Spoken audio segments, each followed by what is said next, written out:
ഇന്ന് പത്രങ്ങളിലൊക്കെ വലിയ വാർത്തയാണ് വയനാട്ടിലെ കർഷകനായ അജീഷ് ദാരുണമായി കൊല്ലപ്പെട്ട സംഭവം. അദ്ദേഹം അപ്രതീക്ഷിതമായിട്ടാണ് ആനയുടെ മുന്നിൽ പെടുകയും അങ്ങനെ ഒരു സുഹൃത്തിൻ്റെ വീട്ടിലേക്ക് ഓടിക്കയറി അവിടെ വീണുപോവുകയും കാട്ടാന ആ മതിൽ തകർത്ത് വന്ന് അദ്ദേഹത്തെ ആക്രമിച്ച് കൊല്ലുകയും ചെയ്തത്. ഒരു കുടുംബത്തിന് നാഥനില്ലാതായി. ഇത് ഒരു ഒറ്റപ്പെട്ട സംഭവമാണ്. ഇത് ഇന്നലെയും ഇന്നും തുടങ്ങിയതല്ല. വന്യമൃഗങ്ങൾ, പ്രത്യേകിച്ചും കാട്ടിനടുത്ത് ഉള്ള ഗ്രാമങ്ങളിൽ വന്യമൃഗങ്ങൾ ഇറങ്ങി അവിടുത്തെ കൃഷി നശിപ്പിക്കുക, ആളുകളെ ഉപദ്രവിക്കുക, അവർക്ക് അംഗഭംഗം വരുത്തുക, അവരെ കൊല്ലുക, ഇതൊക്കെ വളരെ വ്യാപകമായി നടക്കുകയാണ്. ഇതിനൊരു അവസാനമില്ലേ?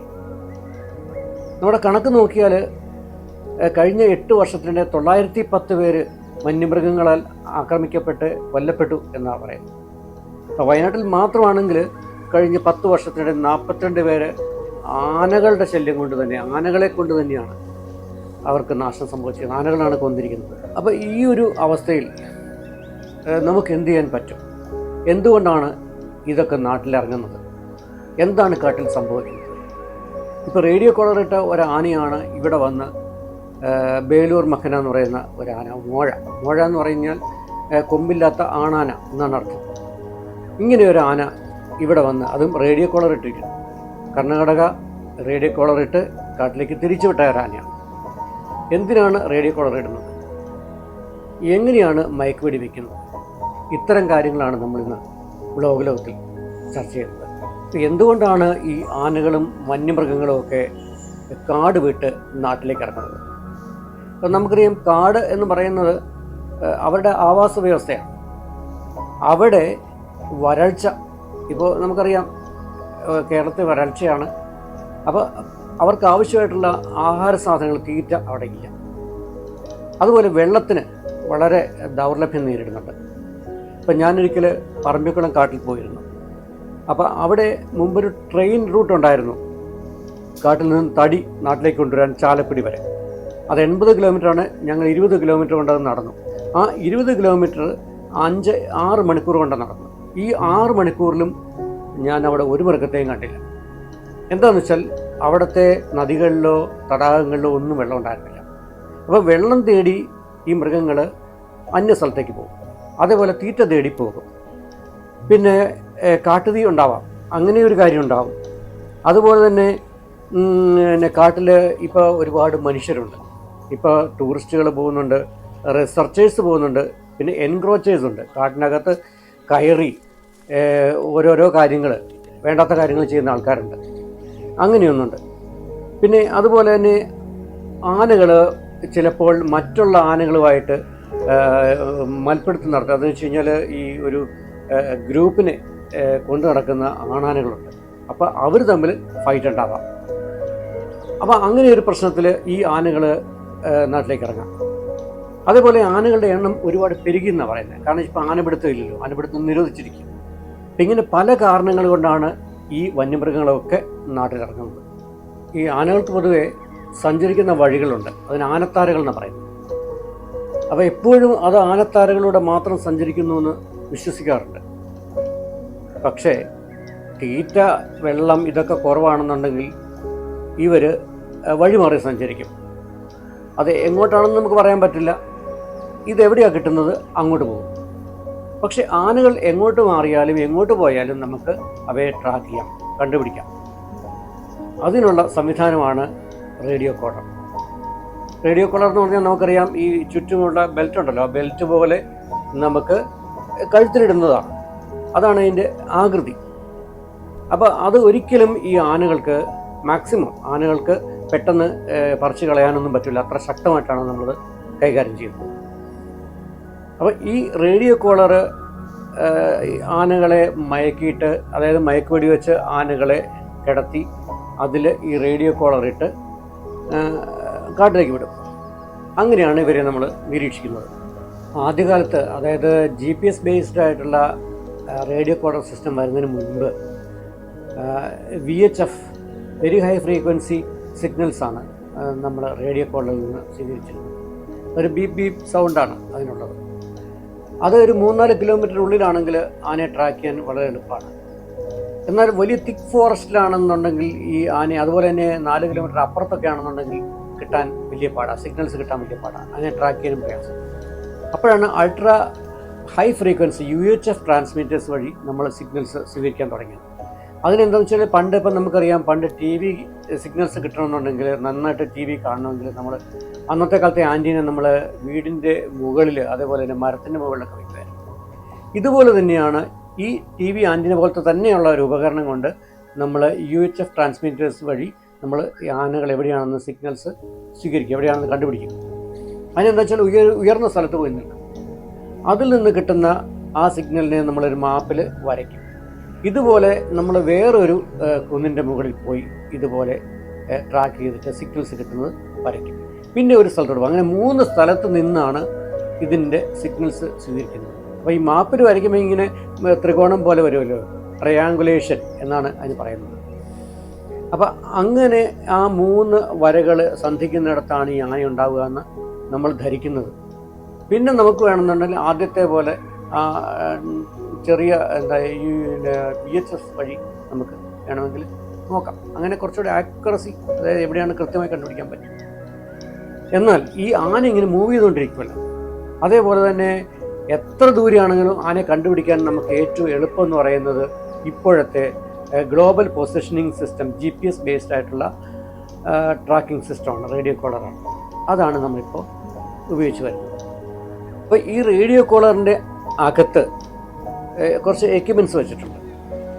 അതിൻ്റെ പ്രധാനപ്പെട്ട എക്യുപ്മെൻറ്റ്സ് എന്താണെന്ന് വെച്ച് കഴിഞ്ഞാൽ, ഇപ്പം 6 ചാനൽ GPS റിസീവർ, അതുപോലെ ഡേറ്റ കമ്മ്യൂണിക്കേഷന് വേണ്ടിയിട്ട് ഒരു റേഡിയോ മോഡം, പിന്നെ ഒരു very high frequency VHF transmitter, അതല്ലെങ്കിൽ ultra high frequency UHF transmitter, ഇവയാണ് ഉണ്ടാവുക. കൂടാതെ ഇവ പ്രവർത്തിപ്പിക്കാൻ ഒരു ബാറ്ററി ഉണ്ടാവും.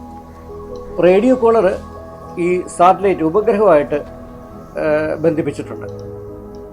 അങ്ങനെ ആനയുടെ ലൊക്കേഷൻ അത് എവിടെയായാലും ആ സിഗ്നൽസ് നമുക്ക് കിട്ടും.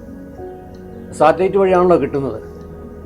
അപ്പോൾ റേഡിയോ കോളർ നിർമ്മിച്ച കമ്പനിയുടെ കമ്പ്യൂട്ടറിൽ അത് കിട്ടും, ഈ സിഗ്നൽസ് കിട്ടും. അവർ അതിൻ്റെ ഡേറ്റാസ് എല്ലാം ഡൗൺലോഡ് ചെയ്ത് ഇപ്പം വനംവകുപ്പിനാണെങ്കിൽ വനംവകുപ്പിന് കൈമാറും. ഇപ്പം വനംവകുപ്പിനും ഇതുപോലെ ആനയെ ട്രാക്ക് ചെയ്യാൻ പറ്റും. ഇപ്പം നമുക്ക് ഡീറ്റെയിൽസ് കിട്ടണമെന്നുണ്ടെങ്കിൽ യൂസർ നെയിം പാസ്വേഡും കൊടുക്കണം. ഇപ്പോൾ ഈ റേഡിയോ കോളർ സാറ്റലൈറ്റ് ഉപയോഗിച്ചിട്ടുള്ള GPS സംവിധാനം ഉപയോഗിച്ചിട്ടുള്ള റേഡിയോ കോളറിൽ നമ്മൾ പ്രോഗ്രാം ചെയ്ത് വയ്ക്കുക ചെയ്യുക. അതായത് 2 മണിക്കൂർ ഈ ഇടവിട്ട് ആനയെ നമുക്ക് ട്രാക്ക് ചെയ്യണോ, അല്ലെ 1 മണിക്കൂർ ഇടവിട്ട് ട്രാക്ക് ചെയ്യണോ എന്നൊക്കെ നമ്മൾ പ്രോഗ്രാം ചെയ്ത് വയ്ക്കുക ചെയ്യുക. അതനുസരിച്ചാണ് നമുക്ക് ഇതിൻ്റെ സിഗ്നൽസ് കിട്ടുക. അപ്പോൾ കൂടുതൽ, അതായത് ഇപ്പം നമ്മൾ 10 മിനിറ്റ് വെച്ച് ഇൻ്റർവെൽ വെച്ച് ചെയ്യണോ, അങ്ങനെയൊക്കെ വരുമ്പോൾ അതിൻ്റെ ബാറ്ററിയുടെ ലൈഫ് കുറയും.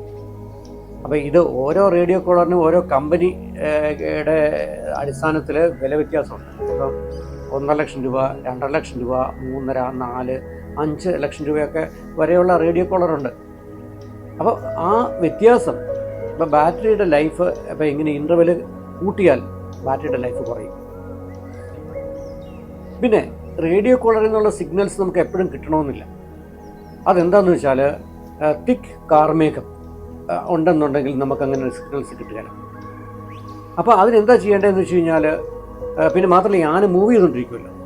അപ്പോൾ നമുക്കത് എന്താ ചെയ്യേണ്ടതെന്ന് വെച്ചാൽ, ഇപ്പം പറഞ്ഞില്ലേ UHF VHF ട്രാൻസ്മിറ്റേഴ്സ് ഉണ്ട്, അതിൽ നിന്നുള്ള സിഗ്നൽസ് വേണമെങ്കിൽ നമുക്ക് പിടിച്ചെടുക്കാൻ പറ്റും. അതിന് പണ്ട് ഈ TVയുടെ ആൻറ്റിനയില്ലേ ആദ്യകാലത്തൊക്കെ ഉണ്ടായിരുന്നു, നമ്മൾ വീടിൻ്റെ മുകളിലൊക്കെ വയ്ക്കുന്നത്, അതേപോലെ ഒരു ഉപകരണമല്ല, അത് വെച്ചാണ് നമ്മൾ ട്രാക്ക് ചെയ്യുന്നത്. അങ്ങനെയും ആനയെ ട്രാക്ക് ചെയ്യാൻ പറ്റും. അപ്പോൾ നമുക്ക് പല തരത്തിൽ ഈ ആനകളെ ട്രാക്ക് ചെയ്യാൻ പറ്റും. പക്ഷേ ചില സമയങ്ങളിൽ നമുക്ക് ഈ കാലാവസ്ഥയുടെ പ്രശ്നം കൊണ്ട് ചിലപ്പോൾ ആ സിഗ്നൽസ് കിട്ടിയില്ല എന്ന് വരും. ഇനി സാഹസപ്പെട്ട് ഈ ആനയെ കണ്ടെത്തി എന്ന് വിചാരിക്കുക, പക്ഷേ ശല്യക്കാരനായ ആനയെ അല്ലെങ്കിൽ വന്യമൃഗത്തെ വെടിവെച്ച് കൊല്ലാൻ യാതൊരു നിയമവുമില്ല, അതിന് അനുവദിക്കുകയില്ല. അപ്പോൾ പിന്നെ നമുക്ക് ചെയ്യാവുന്നൊരു കാര്യം എന്ന് പറയുന്നത് ഇതിനെ പിടിച്ച് ഒരു ആന പരിശീലന കേന്ദ്രത്തിലേക്ക് കൊണ്ടുപോയി നാട്ടാനയാക്കി മാറ്റുക എന്നുള്ളതാണ്. അത് എത്രത്തോളം ചെയ്യും എന്ന് നമുക്ക് അറിഞ്ഞുകൂടാ. പിന്നെ ഈ മയക്കുവെടി വെക്കണമെങ്കിൽ തന്നെ കുറച്ച് നൂലാമാലകളുണ്ട്. ആ നിരീക്ഷിച്ച് ആനയുടെ ആരോഗ്യം വിലയിരുത്തി മയക്കുവെടി വെക്കാൻ ആവശ്യമായിട്ടുള്ള മരുന്ന് അതെത്ര ഡോസ് കൊടുക്കണം തീരുമാനിക്കാം. പിന്നെ മാത്രമല്ല, ഈ ആനയെ കണ്ടെത്തിയാൽ പോലും നല്ല ഒരു പരന്ന പ്രതലം, കുണ്ടും കുഴിയില്ലാത്തൊരു പ്രതലത്തിൽ കിട്ടിയാൽ മാത്രമേ ആനയെ വെടിവെക്കാൻ പറ്റൂ. ഈ മയക്കുവെടി വെക്കുന്നത് തന്നെ ആനകളുടെ പിന്നിൽ നിന്നാണ്. കാരണം വാലിൻ്റെ ഇരുവശത്തുമാണ് യഥാർത്ഥത്തിൽ മയക്കുവെടി വെച്ച് കയറ്റുന്നത്. അപ്പം മരുന്ന് എത്ര ഡോസ് കൊടുക്കണം? ഇനി ഒരുപക്ഷെ ഒറ്റ ഡോസിലൊന്നും ചിലപ്പോൾ ഈ ആന മയങ്ങിയില്ലെന്ന് പറയും. അപ്പോൾ അടുത്ത ഡോസ് കൊടുക്കുക. ഈ ആന മയങ്ങാൻ ഒരുപക്ഷെ അതിൻ്റെ ആരോഗ്യം അനുസരിച്ച് ചിലപ്പോൾ 45 മിനിറ്റ് വരെ എടുക്കും. അതിങ്ങനെ മയങ്ങി നിൽക്കുക ചെയ്യുക. ആ സമയത്ത് അതിനെ പിടിച്ച് റേഡിയോ കോളർ ഇടുകയോ അല്ലെങ്കിൽ ലോറി കയറ്റിക്കൊണ്ട് പോവുകയോ ചെയ്യാം. അപ്പം ലാസ്റ്റ് റിസോർട്ട് എന്നുള്ള രീതിയിൽ മാത്രമേ ആനയെ മയക്കുവെടി വയ്ക്കാൻ പറ്റുള്ളൂ. അതും വളരെ എക്സ്പീരിയൻസ്ഡ് ആയിട്ടുള്ള ഡോക്ടേഴ്സാണ്. അപ്പം മുൻപ് ഞാൻ ആനകളെക്കുറിച്ചൊരു പ്രോഗ്രാം ചെയ്തിരുന്നു, ഗജപുരാണം എന്ന് പറഞ്ഞിട്ട് 5 എപ്പിസോഡ് കേരളത്തിലെ ആനകളെക്കുറിച്ചാണ്. അതിൻ്റെ A-Z കാര്യങ്ങൾ അതിനകത്തുണ്ടായിരുന്നു. അന്നത്തെ കാലത്ത് ഞാൻ doctor Jacob Cheeran, doctor KC Panicker ഇവരുടെയൊക്കെ വളരെ വിശദമായിട്ട് സംസാരിച്ചിട്ടുണ്ട്. അപ്പോൾ അവർ പറഞ്ഞൊരു കാര്യം ഇതാണ്, മയക്കുവെടി വയ്ക്കണമെങ്കിൽ ഈ നൂലാമാലകളുണ്ട്, അതേപോലെ തന്നെ ഒരുപാട് കാര്യങ്ങൾ ശ്രദ്ധിച്ച് അതിൻ്റെ ആരോഗ്യം, അതിൽ എത്രത്തോളം മരുന്ന് കൊടുക്കണം. ആനയ്ക്ക് മയക്കുവെടി വയ്ക്കുമ്പോൾ നിക്കോട്ടിൻ അടങ്ങിയ മരുന്നാണ് കൊടുക്കുന്നത്. പിന്നെ സൈലസിൻ എന്ന് പറയുന്ന ഒരു മരുന്ന് കൊടുക്കാറുണ്ട്. എന്നാൽ കാട്ടാനകൾക്ക് കൂടുതലും കൊടുക്കുന്നത് എറ്റോർഫിൻ എന്ന് പറയുന്ന ഒരു മരുന്നാണ്. അപ്പോൾ എത്ര ഡോസ് കൊടുക്കുന്നു, അതേപോലെ ആനയുടെ തൂക്കം എത്രയാണ്, അതിൻ്റെ ആരോഗ്യം, ഇതൊക്കെ നോക്കിയാണ് ആന എത്ര നേരം ഇത് മയങ്ങി നിൽക്കുമെന്ന് നമുക്ക് അറിയാൻ പറ്റുള്ളൂ. അതിനുശേഷം മറുമരുന്ന് കൊടുത്താൽ ആന പഴയ പോലെ ഉഷാറാവും. ഇപ്പോൾ ഈ ബേലൂർ മഖന എന്ന് പറയുന്ന ആനയെ കണ്ടെത്താനുള്ള ശ്രമം നടക്കുകയാണ്. അതിനെ സൗകര്യപൂർവ്വം കിട്ടിയാൽ മയക്കുവെടി വയ്ക്കും. തിരിച്ച് കാട്ടിലേക്ക് വിടുമോ എന്നൊന്നും നമുക്ക് അറിഞ്ഞുകൂടാ. ഏത് സ്ഥലത്തായാലും ശരി, കാട്ടിൻ്റെ അടുത്ത് താമസിക്കുന്ന ജനങ്ങളൊക്കെ വളരെ ഭീതിയിലാണ് കഴിയുന്നത്. അവർക്ക് ഒരു നിമിഷം പോലും സമാധാനമായി ഉറങ്ങാൻ പറ്റില്ല, നടക്കാൻ പറ്റില്ല. അടുത്ത സ്കൂളുകളുണ്ട്, ആ കുട്ടികളെ എങ്ങനെ നമ്മൾ അങ്ങോട്ട് വിടും? അതുപോലെ തന്നെ അവിടെ ടീച്ചേഴ്സ് എങ്ങനെ വർക്ക് ചെയ്യും, അല്ലാത്ത നോൺ ടീച്ചിങ് സ്റ്റാഫ് എങ്ങനെ വർക്ക് ചെയ്യും? അതേപോലെ തന്നെ റോഡിൽ എങ്ങനെ ഇറങ്ങി നടക്കും, കടയിൽ എങ്ങനെ പോയി സാധനം വാങ്ങിക്കും? നമ്മുടെ ജീവിതം നടക്കണ്ടേ? എല്ലാ കാട്ടിനടുത്ത ഗ്രാമങ്ങളിലും ഈ ഒരു കൺസേൺ ഉണ്ട്. അപ്പം ഫലപ്രദമായി ഈ പ്രശ്നത്തിന് അല്ലെങ്കിൽ ശാശ്വതമായൊരു പരിഹാരം ഉണ്ടാകും എന്ന പ്രതീക്ഷയാണ് നമുക്കുള്ളത്. മറ്റൊരു ആനകളെക്കുറിച്ച് കൂടുതൽ വിവരങ്ങളുള്ള ഒരു വീഡിയോയുമായി ഞാൻ വീണ്ടും നിങ്ങൾക്ക് മുന്നിലെത്തും.